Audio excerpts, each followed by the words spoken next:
আজকে বাংলাদেশের প্রেক্ষাপট তথা বাংলাদেশের দুরবস্থা যেভাবে সৃষ্টি হয়েছে, যেভাবে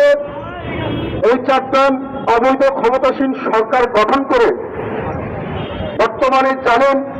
এবং শোষণবাদী সরকার যেভাবে দেশের সার্বিক অবস্থাকে বিনষ্ট করছে, দেশের মানুষের অধিকার যেখানে খর্ব হচ্ছে, দেশের মানুষের কথা বলার অধিকার যেখানে খর্ব হচ্ছে, দেশের নাগরিকত্ব সবচেয়ে বড় তার অধিকার, ভোটার অধিকার যেখানে খর্ব হচ্ছে, সেখানে একটি দেশের প্রায় 18 কোটিরও বেশি জনগণ কিভাবে শান্তিতে থাকতে পারে? সংখ্যাগরিষ্ঠ মুসলিম দেশে সংখ্যালঘুদের উত্তাপে আজকের দেশের সন্ত্রাসী কার্যক্রম এতটাই ছয়লাভ হয়েছে যে সংখ্যাগরিষ্ঠ মুসলিম তার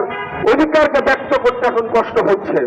আপনারা দেখেছেন সারা বাংলাদেশে কিভাবে হিন্দুত্ববাদী কায়েম